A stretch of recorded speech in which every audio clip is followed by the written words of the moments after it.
C'était un lundi, comme tant d'autres, dans la petite carrosserie de Jack Marino, perdu dans une bourgade assoupie du Montana. L'odeur persistante de l'huile flottait dans l'air, tandis que le souffle régulier du compresseur formait une sorte de battement hypnotique. Derrière le grand portail, on distinguait Megan Walsh, silhouette fine, les cheveux dissimulés sous une casquette élimée, les mains noircies de cambouis. Depuis presque 20 ans, elle réparait ici des pick-up fatigués, des vannes familiaux et des berlines rouillées, discrètes, fiables, effacées. Mais ce matin-là, tout bascula. Avant de plonger dans cette histoire incroyable, dites-nous en commentaire d'où vous êtes, mettez un like et abonnez-vous pour ne rien manquer. Un grondement sourd, profond, brisa la routine. Ce n'était ni un camion ordinaire, ni une bande de motards. Ce rugissement vibrait jusque dans le sol. Megan releva la tête, le front plissé. Un mastodonte couleur sable entra dans la cour, blindé, haut perché sur des roues massives, une bête sauvage débarquée dans la quiétude d'une petite ville. Sur sa portière brillait un insigne qu'elle avait trop longtemps tenté d'oublier, l'emblème d'une unité spéciale de l'US Navy. La portière s'ouvrit, 3 hommes en descendirent. Leur démarche était réglée, leurs regards attentifs, leur posture tendue comme à une inspection militaire. Le premier, grand, au regard perçant, s'avança vers l'atelier. « Je veux voir votre meilleur spécialiste diesel », déclara-t-il d'une voix ferme, glaciale. Avant que Megan n'ait le temps de réagir, Jack Marino, le patron, sortit de son bureau. « Bien sûr, commandant, je vais vous envoyer Tom. »« Erin !» coupa sèchement l'officier, son regard accroché à Megan. « Je veux quelqu'un capable de plus que de simples réparations de garage. » Le silence s'abattit dans l'atelier. Les collègues de Megan fixaient soudain leurs établis avec une concentration suspecte. Elle sentit ses doigts se resserrer sur le châssis du véhicule qu'elle bricolait. Elle connaissait ce ton, ce genre de regard. Trop bien. Le commandant la détailla, puis jeta un œil au véhicule sur lequel elle travaillait. Nous avons un arrêt complet, matériel sensible, pas de place pour les improvisations. Megan eut l'instinct de se faire petite, de baisser les yeux. 20 ans à vivre en retrait, à ne rien laisser transparaître de son passé. Mais dehors, le moteur du blindé envoyait un chant irrégulier, imperceptible pour les autres. Ses oreilles entraînées, elles, reconnaissèrent la signature immédiatement. Elle aurait pu détourner la tête, laisser un collègue prendre la relève, comme toujours, mais pas cette fois. « Le différentiel est fissuré », murmura-t-elle sans relever les yeux. « Continuez à rouler et dans quelques heures, ou à la prochaine mission, il se brisera. » Le commandant s'avança, fronça les sourcils. « Vous en êtes certaine ?» Megan leva enfin le regard. Aussi certaine qu'on puisse l'être. Jack Marino s'éclaircit la gorge, nerveux. « Megan, peut-être que je devrais... » « Laissez-moi faire, » coupa-t-elle calmement. Un instant de silence. Puis le commandant hocha brièvement la tête. « Montrez-moi. » À cet instant précis, Megan sut que le mur de silence qu'elle avait bâti depuis 20 ans commençait à se fissurer. Le mastodonte sable se retrouvait maintenant au centre de l'atelier. Sous la lumière crue des néons, son blindage poussiéreux brillait comme une armure de guerre. Les bruits de la rue, les voix, les klaxons lointains s'éteignirent dans l'écho métallique de la halle. Megan s'approcha lentement, comme on apprivoise un fauve. Sa paume glissa sur l'acier froid. Elle ferma les yeux, écouta. Un moteur n'est jamais qu'un bruit. C'est une musique faite de vibrations, de fréquences, d'infimes dissonances. Qui sait écouter, y lit une histoire. « Vous ne l'entendez pas, n'est-ce pas ?» demanda-t-elle presque distraitement. Le commandant fronça les sourcils. « Entendre quoi ?» Ce sifflement discret, entre 2 tours, ce n'est pas de l'usure normale, c'est le métal qui cède sous la contrainte. Les 2 autres soldats échangèrent un regard sceptique. « Peut-être qu'elle a trouvé ça sur Google », murmura l'un d'eux. Megan ne broncha pas. « Google ne vous ramènera pas vivant du désert si votre véhicule lâche là-bas. Bonne chance avec ça. » Elle s'allongea sous le châssis, geste fluide, assuré. L'atelier tout entier suspendit son souffle. Jamais personne n'avait vu Megan travailler ainsi, sans hésitation, chaque mouvement d'une précision militaire. « Fissure dans le carter du différentiel », déclara-t-elle comme si c'était un diagnostic banal. « Continuez à rouler et la casse sera totale. Peu importe où vous vous trouverez, vous resterez planté là. » Le commandant s'accroupit près d'elle. « Et vous pouvez réparer ?» Megan essuya la sueur et la graisse de son front du revers de la main. « Je peux. La vraie question, c'est « Me ferez-vous confiance ?» La vraie question, dit Megan, c'est de savoir si vous êtes prêt à faire confiance à une femme qui, à vos yeux, ne fait que des vidanges d'huile. Un silence bref, tranchant, pesa sur l'atelier. Puis le commandant releva la tête, comme s'il venait de prendre une décision ferme. « Faites-le. » Megan se leva, se dirigea vers son casier. Quand elle l'ouvrit, un tintement métallique résonna dans la salle, stoppant net toute conversation. Ce n'était pas l'outillage ordinaire que l'on y trouva, mais des instruments de précision calibrés selon les normes militaires, accompagnés de dispositifs électroniques que personne ici n'avait jamais vus. Tom Carter, son collègue de 15 ans, resta bouche bée. « Bon sang, où as-tu trouvé tout ça ?» chuchota-t-il. « C'est une longue histoire », répondit Megan sans lever les yeux. Le commandant observait chacun de ses gestes. Ce n'était pas seulement le matériel, mais la manière dont elle le maniait, celle d'une technicienne qui avait passé des milliers d'heures à réparer des machines dans des conditions où la moindre erreur coûtait non pas de l'argent, mais des vies. L'écran du diagnostic s'alluma, affichant des colonnes de chiffres, des températures, des schémas de vibration. Pour la plupart, un code illisible. Pour Megan, une langue limpide. « Mauvais lubrifiant », expliqua-t-elle. « Standard civil au lieu de spécification militaire. Ça détruit vos synchros et disperse des particules de métal dans tout le système. » L'un des soldats croisa les bras. « Et comment savez-vous que nous venions du désert ?» Megan esquissa un sourire fin. Poussière incrustée dans les freins, corrosion dans le circuit de refroidissement, marque de chaleur sur les essieux, je dirais champ d'essai du Nevada Test Ranch. Vous rouliez en convoi. Le silence retomba. Même le commandant ne répondit pas. Mais dans son regard brillait désormais autre chose. Du respect. Megan comprit qu'elle avait franchi une ligne, 20 ans à enterrer son passé, et voilà qu'à chaque geste, chaque mot, elle l'exhumait un peu plus. Et elle savait que cela aurait un prix. La réparation commença. Elle travailla avec une concentration glaciale, chaque mouvement précis comme un mécanisme d'horlogerie. Sous ses mains, le carter du différentiel s'ouvrit, révélant exactement ce qu'elle avait annoncé. De fines fissures, des éclats métalliques brillant dans l'huile, la lente agonie d'un système dont la fiabilité pouvait décider de la vie ou de la mort. Le commandant suivait en silence. Ces deux hommes, eux, échangèrent des regards partagés entre respect et malaise. « Depuis combien de temps faites-vous ça ?» demanda-t-il enfin. « Assez longtemps », répliqua Megan, sans relever la tête. Non loin, Jack Marino, les mains sur les hanches, observait la scène. Il ne comprenait pas tout, mais il sentait que ce moment dépassait largement une simple réparation. L'air vibrait d'une tension palpable. 2 heures plus tard, le colosse sable retrouvait sa voix. Le moteur ronronnait, la boîte de vitesse chantait juste. Megan s'essuya les mains, hocha la tête. « Le véhicule est prêt, mais conduisez prudemment. J'ai réglé le problème, pas la cause. » Le commandant la fixa. « Qu'entendez-vous par là ?» Ce genre d'avarie ne vient pas de nulle part. Soit de la négligence grossière, soit quelqu'un voulait que ce véhicule tombe en panne. Un instant pesant s'installa, avant que l'officier ne lâche simplement « Nous nous reverrons, Madame Walsh », puis lui et son équipe remontèrent dans le blindé et disparurent. Le lendemain matin, l'ambiance dans l'atelier avait changé. Les conversations s'interrompaient dès que Megan entrait. Tom Carter et Emily Vargas lui lançaient des regards furtifs. La rumeur de la visite des Navy Seals avait traversé Clearbrook comme une traînée de poudre. Jack Marino la convoqua dans son bureau. La porte se referma derrière eux. « Megan, dit-il prudemment, j'ai reçu des coups de fil hier soir, de gens que je ne connais pas, qui veulent savoir qui tu es vraiment. Et tu leur as répondu quoi ? Que tu bosses ici depuis 20 ans, sans histoire, fiable, mais... » Il hésita. « J'ai le sentiment que tu ne m'as pas tout dit. » Megan détourna les yeux. « Parfois, mieux vaut ne pas tout savoir, surtout si ça peut mettre ton atelier en danger. » À cet instant, un moteur lourd, régulier, gronda dehors. Ni un client, ni une livraison. Jack pâlit en jetant un œil par la fenêtre. C'est un véhicule gouvernemental. Un SUV noir aux vitres teintées entra dans la cour. 2 silhouettes en costume en sortirent. Leur démarche respirait l'autorité de ceux à qui l'on n'ose jamais dire non.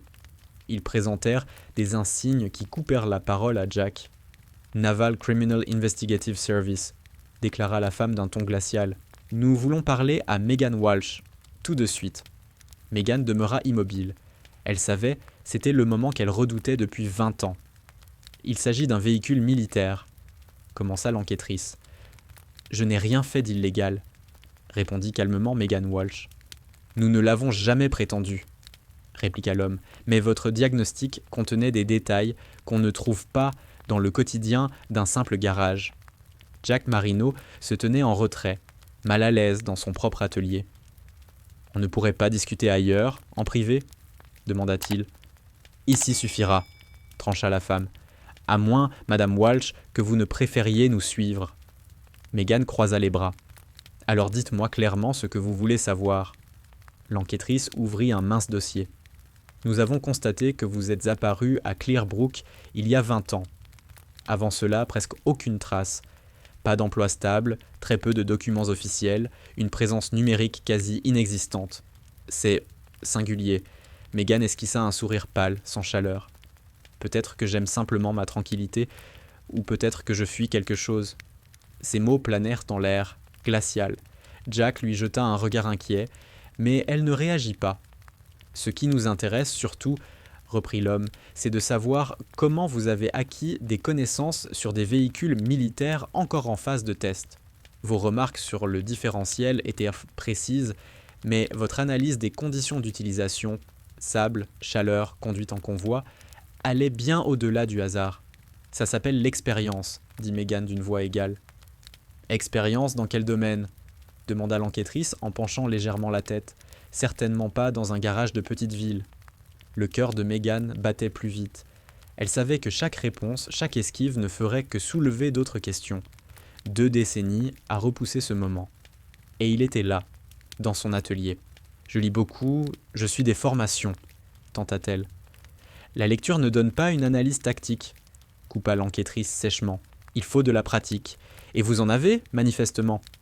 Jack Marino s'éclaircit la gorge, nerveux. Et ça veut dire quoi pour mon garage, tout ça ?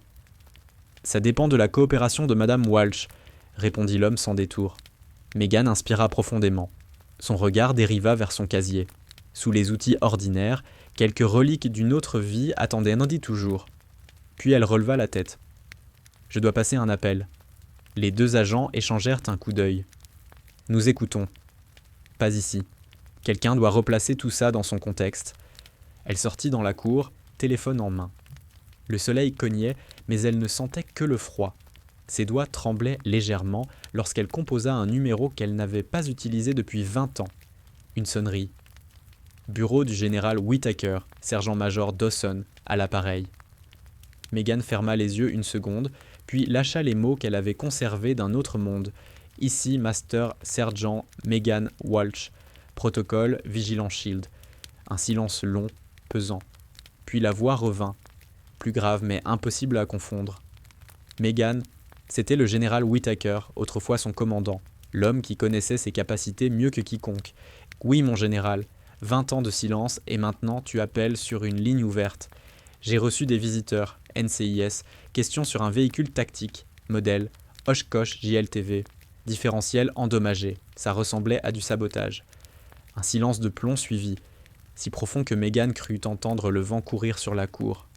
Reste où tu es, je t'envoie quelqu'un. Mon général, suis-je en danger ? Megan, tu possèdes encore des connaissances que tout le monde ne devrait pas avoir. 20 ans n'y changent rien.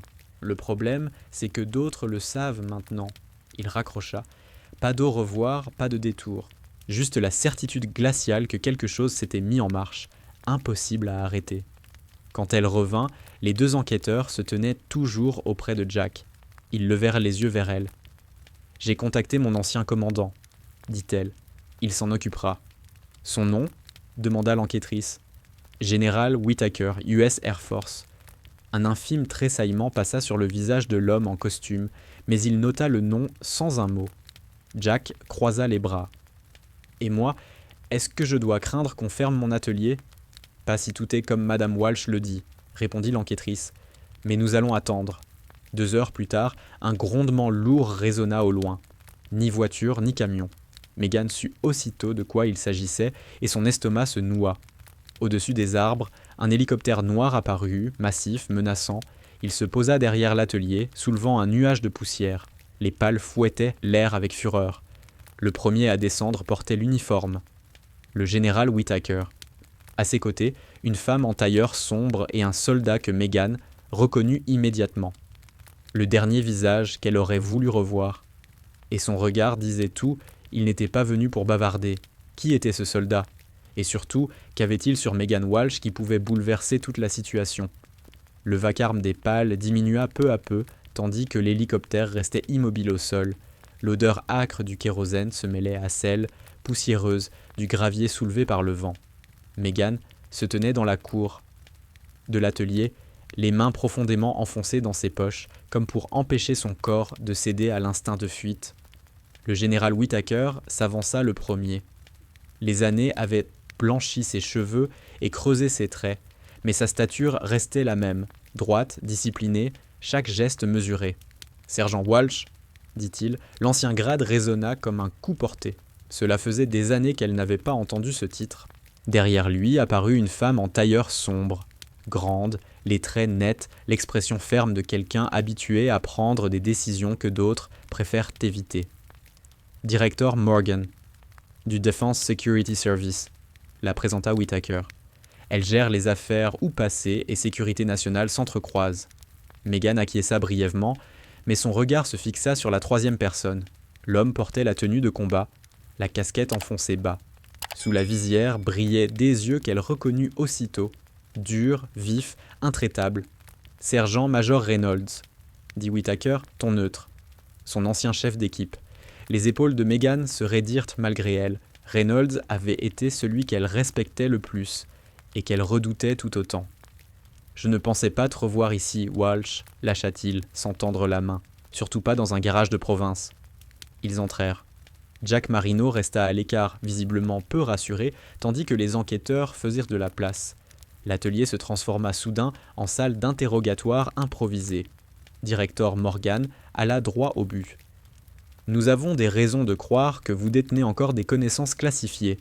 Hier, vous les avez manifestées en réparant un véhicule militaire. »« J'ai réparé un différentiel brisé, » répondit Megan. Reynolds ricana doucement. « Tu n'as pas seulement réparé. Tu as identifié des conditions d'utilisation que tu ne pouvais connaître qu'en ayant été sur le terrain. » Whittaker leva la main pour calmer son ancien subordonné. « Megan, toi et moi savons que ton domaine d'intervention n'a jamais figuré dans les dossiers officiels, et c'est bien ça le problème. »« Mon problème », rectifia-t-elle. « Non, » rétorqua Morgan d'un ton froid. « Un problème pour nous tous. 3 anciens membres de ton unité ont récemment attiré l'attention de services étrangers. 2 ont disparu. » Un murmure parcourut l'atelier.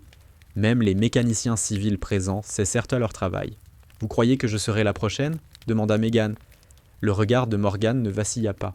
« Nous n'en doutons pas. » Reynolds s'approcha d'un pas. « Ce n'est pas un hasard si les SEALs sont venus hier avec ce véhicule précis. Quelqu'un voulait tester si tu étais encore opérationnel. » Le cœur de Megan accéléra. L'idée que toute la scène de la veille ait pu n'être qu'un test lui glaça davantage le sang qu'une menace ouverte. « Megan ?» dit Whittaker d'une voix ferme, sans équivoque. « Il faut décider maintenant. Soit tu restes ici sous protection, soit tu viens avec nous et tu nous aides à comprendre qui orchestre tout ça. » Replongée dans ce monde qu'elle avait juré de fuir, Megan resta silencieuse longtemps. L'odeur de l'huile, le grondement lointain des pales, les regards figés autour d'elle s'effacèrent. Dans son esprit, d'autres sons jaillirent, le cliquetis d'outils dans la nuit, le tonnerre sourd de l'artillerie, le craquement du sable sous les Rangers. « J'étais affectée à une équipe de maintenance, dit-elle enfin, d'une voix basse, officiellement. Officieusement, nous réparions des choses qui, officiellement, n'existaient pas. » Sa voix se raffermit à mesure que les images ressurgissaient. En 2008, Afghanistan. Forward Operating Base Falcon. Nous venions d'envoyer sur le terrain une série de véhicules modifiés, dont la première génération de ces JLTV. Reynolds croisa les bras sans un mot. Whittaker acquiesça d'un signe imperceptible. Continue. C'était au milieu de la nuit. 3 blindés sont arrivés, le premier réduit en carcasse, le second à moitié détruit, le troisième à peine roulant. Les hommes qui les conduisaient, elle marqua une pause. 2 n'ont pas survécu, 3 autres grièvement blessés. Un silence épais envahit la salle, seulement troublé par le bourdonnement des néons. Le rapport officiel parla d'une erreur de conception, d'une cote fausse sur les plans. Pas ma faute, officiellement. Mais Megan serra les mâchoires.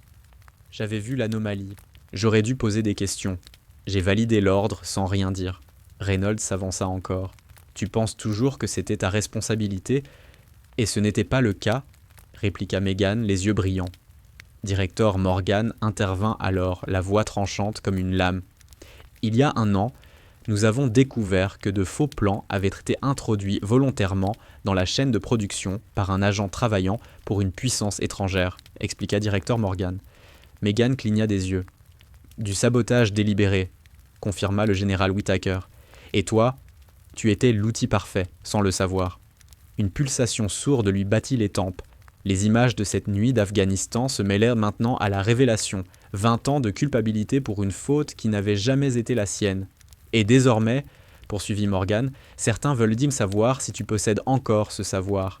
La question est simple, vas-tu te cacher ou chasser avec nous ? Megan ouvrit la bouche pour répondre, mais la radio de Reynolds grésilla soudain.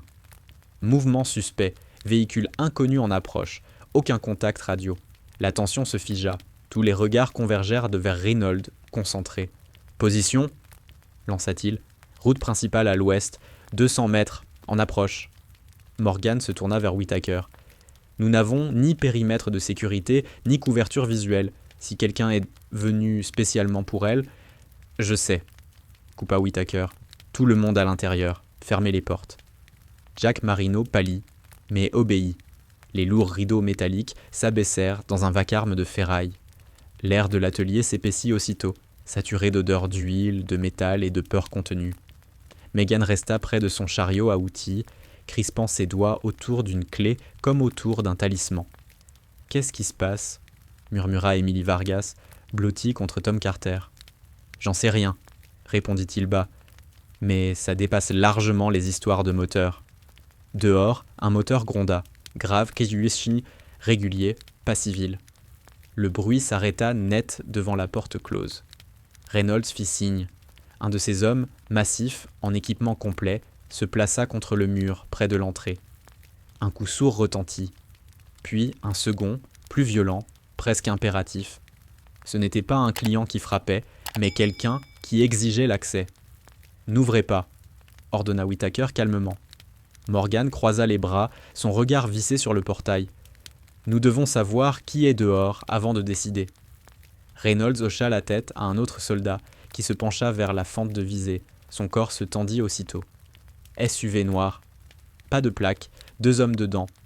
Un 3e devant le capot. Lunettes noires, oreillettes, latitude, sécurité rapprochée. Ou pire. Un nœud se serra dans l'estomac de Megan. Cet instinct ancien, celui qui l'avait autrefois sauvé en patrouille, avant même le premier tir.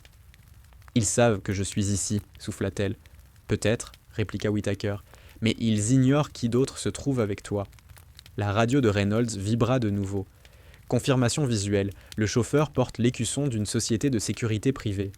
Mais cette société figure sur notre liste de couvertures ennemies. Morgan expira lentement. Alors, nous avons un problème. Reynolds fit un pas vers Megan. Voilà ton ultimatum, Walsh. Soit tu restes spectatrice en espérant que d'autres te sauvent, soit tu reviens dans la partie. Megan soutint son regard. Et si je ne veux plus jouer ? Trop tard, trancha Reynolds en désignant la porte d'un mouvement de tête. La partie t'a déjà rattrapé. Un nouveau choc ébranla la structure, accompagné d'un grincement métallique. Cette fois, les assaillants ne se contentaient à plus de frapper. Ils testent la solidité, grommela Reynolds. Whittaker sortit son radio. Alpha, verrouillez les positions. Pas de feu tant que je n'en donne pas l'ordre. Dehors, des pas crissèrent tombent sur le gravier. Lent. Prudente manœuvre. Quelqu'un changeait de position. Le cœur de Megan Walsh s'emballa. L'ancien réflexe revenait, le tunnel de concentration, la clarté glaciale avant une explosion de violence. « Sœur !» signala une voix à la radio. 2 silhouettes se rapprochent par l'arrière. Nous les avons en visuel. Reynolds jura entre ses dents. Ils veulent nous encercler. Directeur Morgan s'approcha de Megan. S'ils pénètrent ici, c'est vous qu'ils visent. Le reste d'entre nous ne sera que dommage collatéral. Alors faites-moi sortir. répliqua Megan sèchement. Et laisser les autres derrière lança Reynolds, mordant. Ce n'est pas comme ça que ça marche. Un fracas métallique coupa court. L'angle inférieur de la porte se plia vers l'intérieur, laissant filtrer un ray de lumière.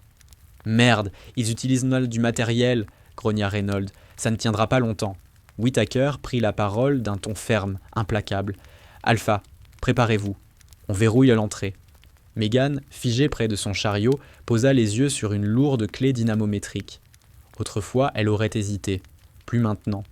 Elle la saisit, pesa son poids dans la main. Reynolds remarqua le geste et inclina imperceptiblement la tête, un signe muet de reconnaissance entre gens qui savent ce que cela signifie.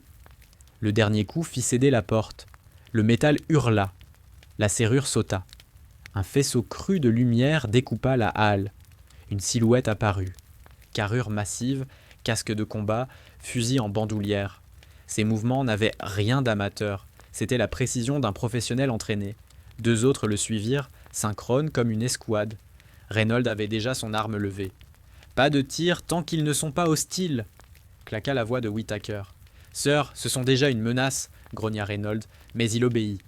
Le premier homme sortit de l'ombre, tenue noire, sans un signe apparent, sauf un petit écusson sombre, rouge presque effacé, à l'épaule. Megan le vit et son cœur manqua un battement. Elle connaissait ce symbole. Ce n'était pas une unité officielle, mais une cellule clandestine, les ombres, ce qu'on appelait quand il fallait exécuter des missions qu'aucune archive n'avouerait. « Eh bien, regardez-moi ça !» dit l'homme en retirant ses lunettes noires. Ses yeux bleu glace fixèrent Megan. « Notre vieille mécanicienne. » L'air se figea. Même Reynolds cligna des yeux, surpris. « Vous vous connaissez ?» demanda sèchement Whittaker. « Bien plus que vous ne l'imaginez, général, » répondit l'homme sans quitter Megan du regard. « Nous avons travaillé très étroitement, autrefois. » Les vieux réflexes prirent le dessus. Analyse, voie d'évasion, point faible de l'adversaire. Mais Megan savait, cet homme n'était pas venu pour discuter. « Qu'est-ce que vous voulez ?» demanda-t-elle, la voix plus ferme qu'elle ne se sentait. Un mince sourire étira ses lèvres. « Quelque chose que toi seul peux réparer. Ou alors, que tu refuses. Tout dépend de ta coopération. » Reynolds se tendit. « Vous êtes sur Kutcham, sur le sol américain, lourdement armé, sans mandat. Vous avez 3 secondes pour... »« Épargne-moi le décompte, soldat, » coupa l'intrus. « Tu sais très bien que nous ne prenons pas tes ordres. » Derrière lui, les 2 autres s'écartèrent, légèrement, mains proches des armes, yeux braqués sur l'escouade de Whittaker. L'air vibrait de tension, chaque mouvement risquait de déclencher l'étincelle fatale. Megan comprit. Mason Kane et ses hommes n'étaient pas là par hasard. Ils étaient le lien direct avec son passé. Et lui savait exactement où appuyer pour la briser. « Tu as le choix, Megan, » dit Kane, voix basse, presque intime. « Tu viens de ton plein gré. Où nous t'emmenons ?» La halle retomba dans un silence insupportable. On n'entendait que le craquement du métal encore chaud de la porte.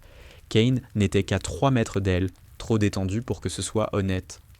Reynolds s'avança d'un pas. « Dernier avertissement. »« Ah, Reynolds !» ricana Kane, toujours le chien de garde. « Mais toi et moi savons bien qu'elle est la seule qui m'intéresse ici. » Il leva lentement une main, comme pour apaiser. Mais au même instant, l'un de ses hommes glissa de côté. L'autre s'avança d'un pas. Positionnement tactique avant une prise. « Couvrez-vous !» cria Reynolds. Le chaos éclata. Un choc sourd, un fumigène roulait déjà au sol. En une seconde, la halle fut envahie par un nuage gris. Les silhouettes se brouillèrent, les voix s'étouffèrent. Un cliquetis métallique claqua dans la brume. Une arme qu'on armait. Puis une poigne saisit le bras de Megan. « Il est temps de partir », souffla une voix rauque à son oreille. La prise était dure, mais pas brutale. Pas encore. L'instinct prit le dessus. Megan fit pivoter sa clé, frappa en arrière, heurta quelque chose de solide. Un juron éclata. La main se desserra. Dans le brouillard, une arme jaillit. Reynolds réagit aussitôt, se jeta entre Megan et le tireur, l'entraîna au sol. La voix de Whittaker tonna, lançant des ordres. Morgan appelait des renforts. Autour d'eux, le vacarme des bottes et le fracas des outils qui tombaient emplissaient l'air saturé de fumée. Megan sentit qu'une main cherchait à l'agripper de nouveau, cette fois par l'avant.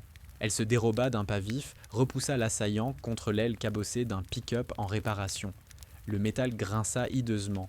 L'homme chancela et Reynolds en profita pour le mettre à couvert derrière son équipe. « Tu dois sortir d'ici !» cria-t-il. « Et pour aller où ?» haleta Megan. « N'importe où, du moment que ce n'est pas entre leurs mains. » Un fracas résonna. L'un des intrus venait de renverser une caisse à outils. Les pièces se répandirent en pluie sonore sur le sol. Dans la confusion, l'équipe de Whittaker parvint à désarmer 2 des hommes. Le troisième, celui aux yeux d'acier, restait en retrait, arme basse, mais son regard fixé sur Megan. « Ce n'est pas fini !» lança-t-il par-dessus le vacarme. « Nous nous reverrons, Walsh, la prochaine fois, sans témoin. » Puis il battit en retraite, aussi méthodique qu'à son arrivée. En quelques secondes, lui et ses hommes franchirent la porte éventrée et disparurent. Dehors, un SUV noir s'élança, pneus hurlant sur l'asphalte. L'atelier demeura saturé de fumée, d'outils éparpillés et de respiration haletante. Reynolds posa une main ferme sur l'épaule de Megan. « C'était le dernier avertissement. Tu dois choisir, te cacher encore, et ils finiront par te retrouver. Ou reprendre le chemin qu'ils redoutent le plus. Le combat. » Megan leva les yeux vers Whittaker, puis vers Morgan. Et, pour la première fois depuis 20 ans, elle entendit sa propre voix dire « Peut-être que le moment est venu. Acceptera-t-elle vraiment de reprendre son rôle ancien ? Et à quel prix ?» L'air sentait le métal froid et la fumée. Les dernières voltigeurs s'échappaient par la porte brisée, tandis que les hommes de Whittaker sécurisèrent la zone. Jack Marino, figé à son établi, fixait le sol, tentant encore d'assimiler que son garage venait de se transformer en champ de bataille clandestin. Morgan fit un pas vers Megan. Sa voix était posée, mais tranchante. « Madame Walsh, nous voulons vous ramener, pas en uniforme, mais à une place où vous pourrez nous aider. Ces hommes reviendront. La question est, préférez-vous attendre qu'ils décident en plus de votre sort ou reprendre l'initiative ?» Megan soutint son regard. « Que voulez-vous exactement de moi ?» Whittaker prit le relais. 2 options. Premièrement, vous rejoignez nos programmes en tant que consultante civile, accès sécurisé, autorisation complète, travail direct sur nos nouveaux véhicules. Deuxièmement, vous ouvrez ici à Clearbrook un centre de formation pour mécaniciens appelés à intervenir sous conditions extrêmes. Votre savoir peut faire la différence entre une panne et un cercueil. Reynolds approcha. Peu importe le choix, vous êtes de retour. Et nous vous protégerons. Mais nous avons besoin de votre réponse aujourd'hui. Megan balaya la salle du regard. Tom Carter, encore pétrifié. Emily Vargas, qui malgré la peur tentait un sourire d'encouragement. Jack Marino, dont les mains glissaient nerveusement sur l'établi, comme pour retenir une certitude qui lui échappait. « Et si je refuse ?» demanda Megan. « Alors vous partez immédiatement, » répondit Morgan sans détour. « Nouvelle identité, nouveau lieu. Aujourd'hui serait votre dernier jour ici. » Les mots la frappèrent plus fort qu'elle ne l'aurait cru. 20 ans, cet endroit avait été son refuge. Et voilà qu'il vacillait. Elle inspira profondément. « J'accepte. Mais à mes conditions. »« Lesquelles ?» demanda Whittaker. « Ici, dans cet atelier, avec ces gens. Et je veux que ce programme n'enseigne pas seulement la technique, mais aussi l'improvisation. Qu'ils apprennent à survivre quand le manuel ne suffit pas. » Un sourire en coin étira les lèvres de Reynolds. Ça, c'est bien la Megan d'autrefois. Morgan et Whittaker échangèrent un regard. Puis Whittaker hocha la tête. Marché conclu. À cet instant, Megan sut, il n'y aurait pas de retour possible vers la vie invisible d'avant. Elle avait choisi. Et Mason Kane reviendrait. Mais cette fois, elle l'attendrait prête. Le lendemain à l'aube, tout commença. Des camions débarquèrent, chargés de caisses, d'ordinateurs, d'outils et de machines comme Megan n'en avait plus vu depuis ses années de base. Jack Marino observait, incrédule, tandis que militaires et civils déchargèrent le matériel. « Ce n'est plus un garage, » murmura-t-il. Les murs se couvrirent de nouveaux rayonnages. Les établis furent agrandis. Dans un coin, on aménagea une zone fermée par code numérique, surveillée par caméra.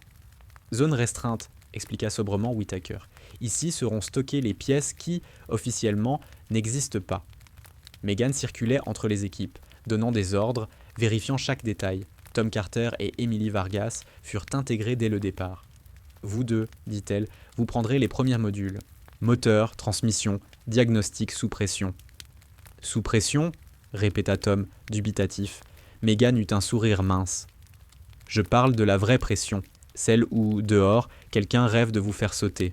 La première semaine, les stagiaires arrivèrent.